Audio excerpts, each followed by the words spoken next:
the Super Rugby Pacific Grand Final 2023, Battle of the North and South Island, the table-topping Chiefs, who only lost one game in the regular season against the defending champs. I don't know how many they've won in a row. Six. Six in a row, the Crusaders. Harry, do you want to take us through any injuries to report and returning players? Yeah, so Brody McAllister hyperextended his knee and had to come off. So we don't know exactly what he's done, but it did not look good.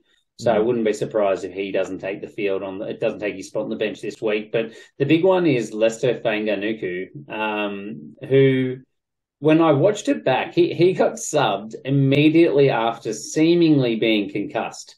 So he took a hit to the head and then fell face first on the floor and lay motionless for maybe 2 or 3 seconds. And a category one of the things that they look for in the video is falling to the floor and not taking any protective behaviors to try and stop yourself in that fall. He looked like he was unconscious for 2 or 3 seconds. And then he managed to get up and he bounced back very quickly from there. But to me, he was completely out, category one concussion. I think the Crusaders team saw this. It was only like the 53rd minute. He never comes off then and was immediately subbed, so he couldn't be looked at later. So, I hate to accuse the Crusaders of something a bit untoward, but it was very sus, like for him to come off at that moment. So to spell that out, so that we're saying the Crusaders subbed him immediately so that he couldn't be called for a HIA by the independent doctor who's watching the game, and therefore, because he has been called for a HIA, has to go through the return to play protocols.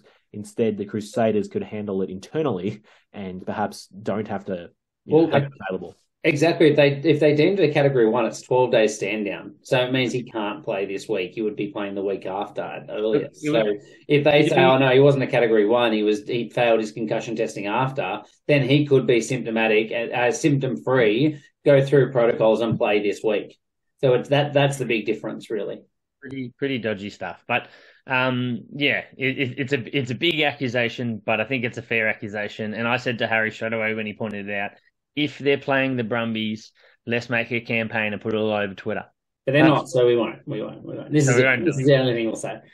And returning guys, Sam Whitelock was quite confident of returning with his Achilles flare-up. Obviously, this is a pretty big issue for him. He's been managing this for some time now. I don't reckon he plays big minutes. If anything, I like the idea of him being on the bench, coming on after 50 and just having that experience in the last 30. I think they're pretty worried about flaring him up leading up into the World Cup. And this is going to be, if he plays big minutes, a huge spike in his training loads, which will not be good for his Achilles. So if he starts, I suspect he won't play huge minutes. And I think the better idea is he's there for the championship minutes at the end. Yep. Agreed. Last time these guys, they played off twice this year in round one in Christchurch. The Chiefs got it done 10-31. So that was a bit of an upset early on in the season, but they continued that form. A bit of a sign of what was to come. And in round 10 in Hamilton, the Chiefs won again 34-24. So this would be 3 wins if they do it against the Crusaders in 1 year, and surely no team's ever done that. So none have, mate. It's official. No team has ever beaten them 3 times in a year. Has a team ever beaten them twice before this? I think so. I don't know who, but yeah, they talked about it when the Chiefs played them the second time, that no team had ever beaten them 3 times, and obviously that was the opportunity. So they must have. Someone has. How look, it's been not only beating them in Christchurch, but then beating them 3 times in a year. That's just insane. But look, this is 10 years since the Chiefs have won a Super Rugby championship. It's barely been 10 months since the Crusaders have. They just do it every year. They just lock it in this time of year. But the interesting thing out of this as well is we've just had an All Blacks squad announcement last night, and there's probably 21 players from that announcement that's probably going to start this week, or be in the match day squads at the very least. This is a heavily stacked All Black squad. I mean, as you'd expect, to be fair. Yeah. Freakish sides. But look, the thing about these two sides, they're both very high scoring. You can see the image we've got up on the screen right now, but they're both very high kicking teams. The Chiefs are the top kicking team, and the Crusaders the second across the Super Rugby season, and neither of them give away penalties. You can also see that there with this awesome graphic. So they're just not going to give away easy field possession. I'd expect both these teams to not want to play in their own half and be kicking the ball out of their zones. But they're both also teams that can, reply from a little shoddy kick or anything like that and be really, really dangerous anywhere from the field. So, it's going to be a high kick game, I assume, at the very least, but it's going to be two teams that are willing to take a bit of a chance, and it's going to be a good matchup. For sure. Anything else that stands out for you, Harry, in those massively, yeah. This graphic really, really is interesting to me. It's basically a pinwheel, a pie graph of is that what they call these individual piece pie graphs? But I suppose it's still the type of pie graph, but it's just shown with percentiles rather than like in terms of how far individually stats for the team from the year anyway. But have a look on the YouTube channel to see what we're talking about. But the big one for me is obviously the Crusaders have a lot more carries, a lot more rucks, and make a lot less tackles. So if you look at both teams kick, but the Crusaders are kicking and getting the ball back, whereas the Chiefs are obviously kicking and back in their defense. So there's a big change there for me. Despite that, not running the ball nearly as much as the Crusaders, the Chiefs have far more breaks. So I think you're seeing the damaging nature of their outside backs that the Crusaders are going to have to try and stop. And then on the flip side, I think you can see the Crusaders do a lot of mauling. They're up there with the most mauling teams in the competition, I believe. And the Chiefs do not maul at all. But then at the same time, we've been talking about how good the Chiefs' maul defense is. They don't worry about their attacking maul, but they don't concede maul tries either. So it'll be really interesting to see if the Crusaders can actually make that an advantage for themselves, given how good the Chiefs have been in that area. It's true. The Chiefs are a true outside back fantasy team. That's what they're all about, mate. Even the defenders beaten. Significantly got a few more defenders beaten than the Crusaders.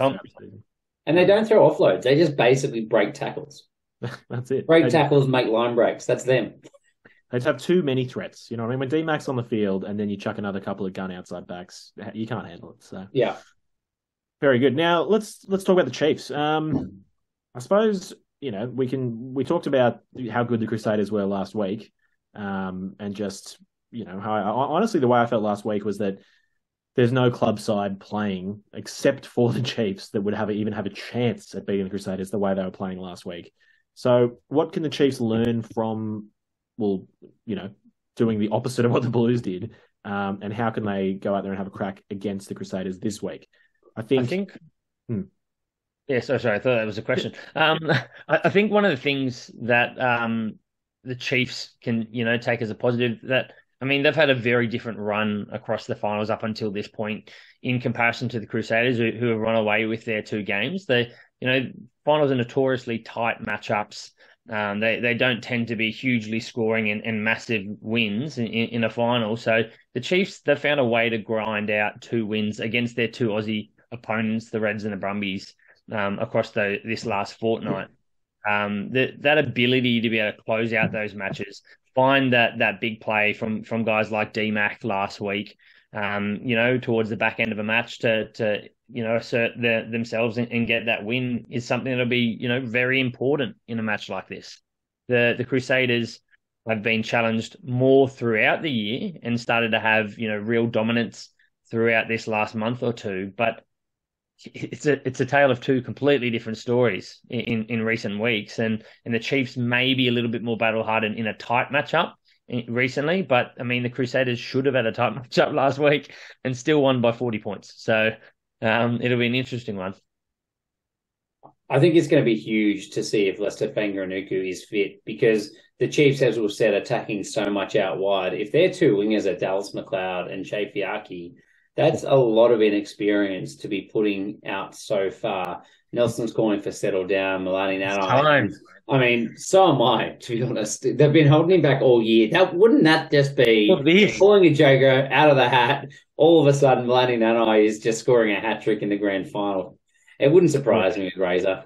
Yeah, you couldn't have prepared possibly for this, for pulling out. No one saw it coming. And it'll be the DC style, not even in the 23. And then 5 minutes before kickoff, actually, sorry, Leicester's concussed, he can't play. So we've just pushed Milani Nano into the starting side. I like it. That's genius. But if that's not the case, I do worry that Dallas McLeod and Chafeaki are going to have a big, big task. You know, we talked about McLeod needing to defend against the likes of Mark Talea last week. Well, he didn't actually ever get tested.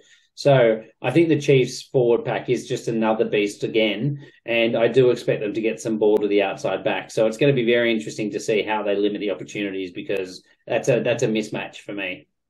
Well, speaking of that, so yeah, that's a good point, saying you think the Chiefs will get the ball to the outside backs. That was the biggest thing from last week, was the Blues have such gun wingers, and there was so much space out on the wings, but that Crusaders outside in defense, they just absolutely smothered the Blues. Like, they just were on top of the line speed, physicality. To me, at times it felt like they were just competing at every single breakdown. Like, they just, I don't know how... It was like, how do they possibly have the numbers to keep going in on every single breakdown? But it was just like a complete smothering of the opposition, and the Blues could not get the ball out wide. I think they even tried a couple of times to, some strategic tactical kicking. Not really. That was going to be my rebuttal. The Blues kicked 12 times last week.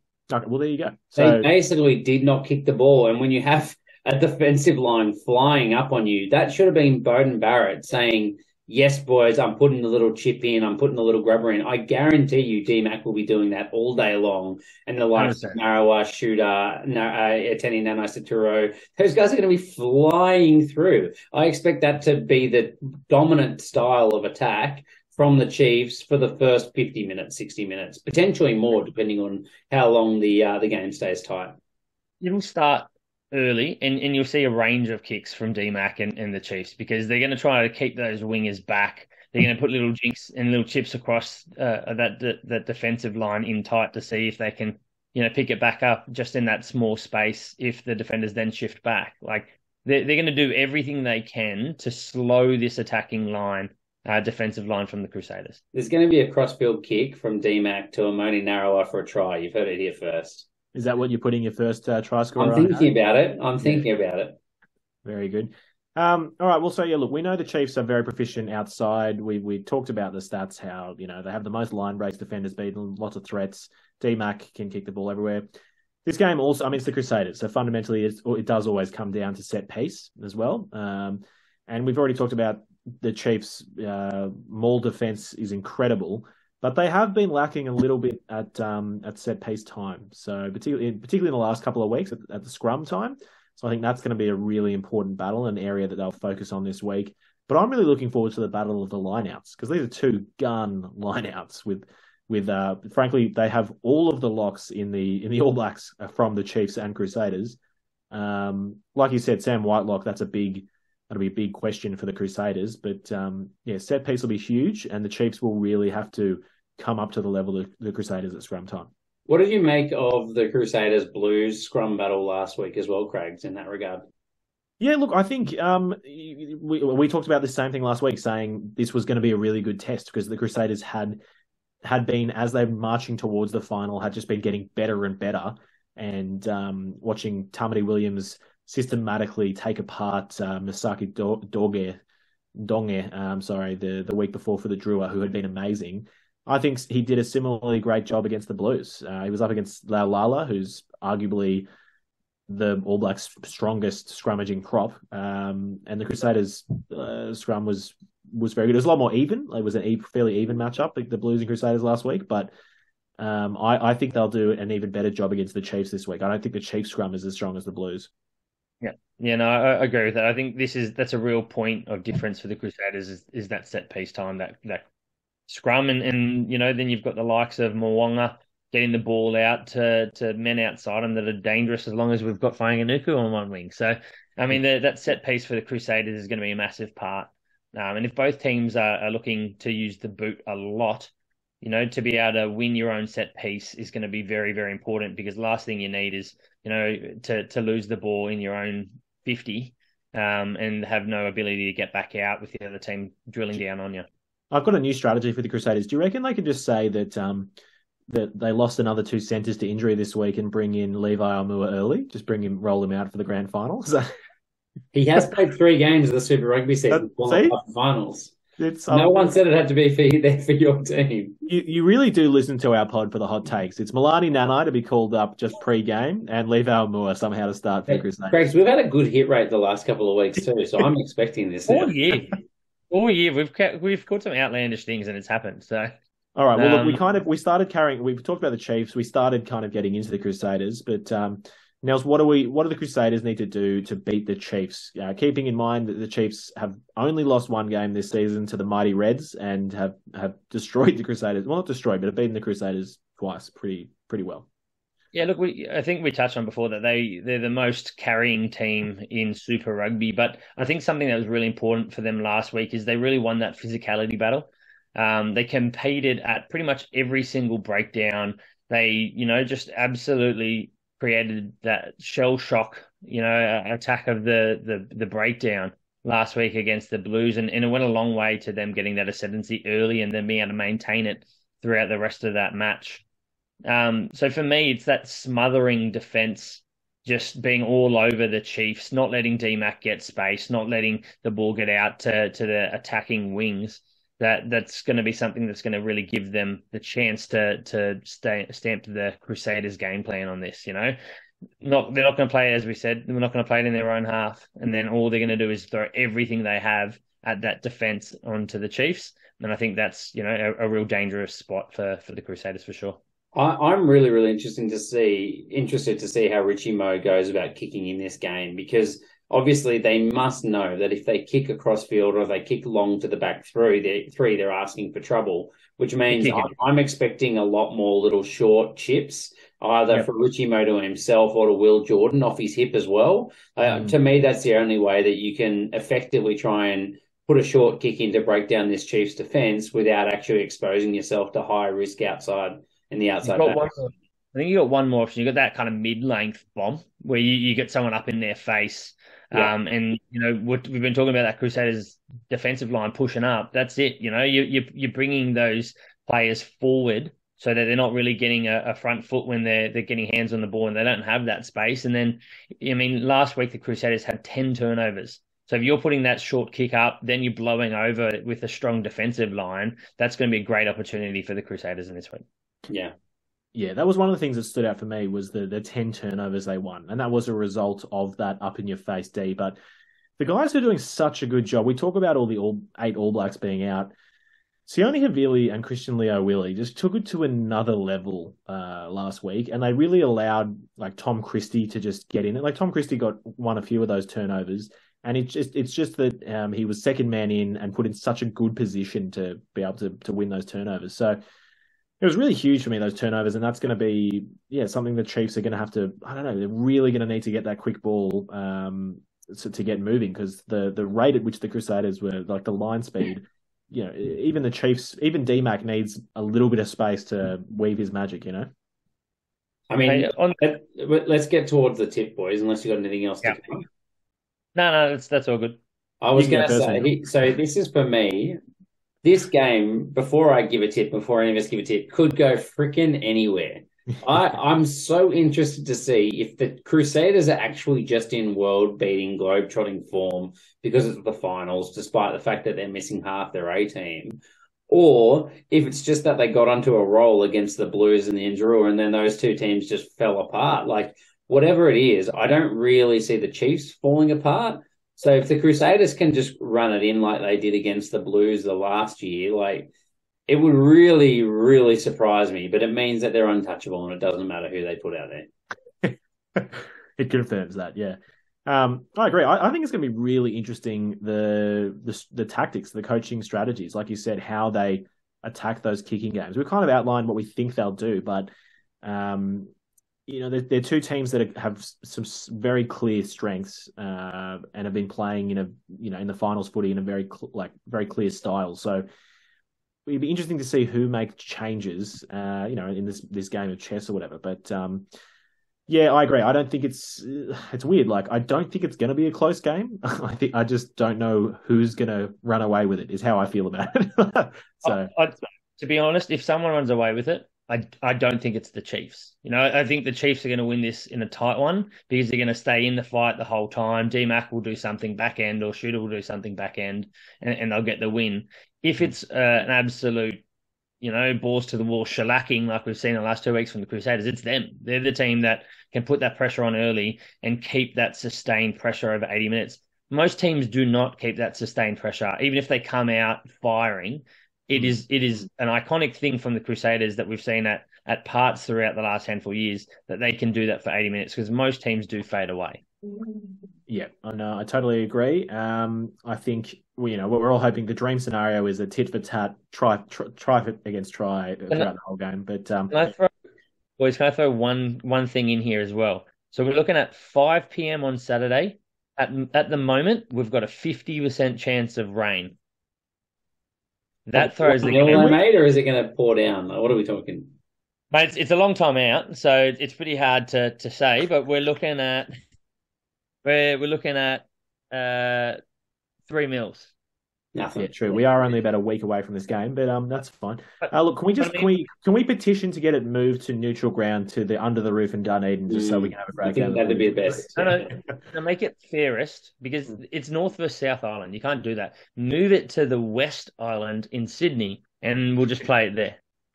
We don't have a roof, but all right, guys, while this conversation's been going on, I've changed 4 times, so I'm sitting out of it. Nelson, you look decided. Who are you going for? Did you say Cody? I think you said Nelson, didn't you? Yeah. At the moment, if it all depends on if Nuku's playing.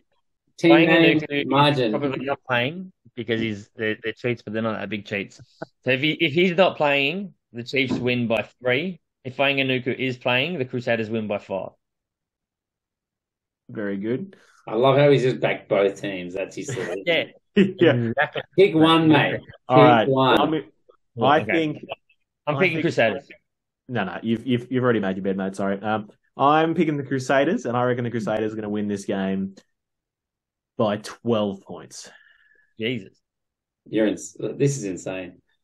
I could so easily do the same, but I'm not. I'm going to go D-Mac to deliver the title for the Chefs. He's going to win it by a whopping 3 points in an arm wrestle. It's going to be 24-21. It's going to be 20 points. So does that answer the question that are you picking D-Mac over Richie Mo'unga for your first pick in fantasy this week? I don't think I get first pick, mate. So I might have something to say about that. Very good. Excellent. All right. Well, that's our preview, the main course preview of the Super Rugby Pacific Grand Final 2023.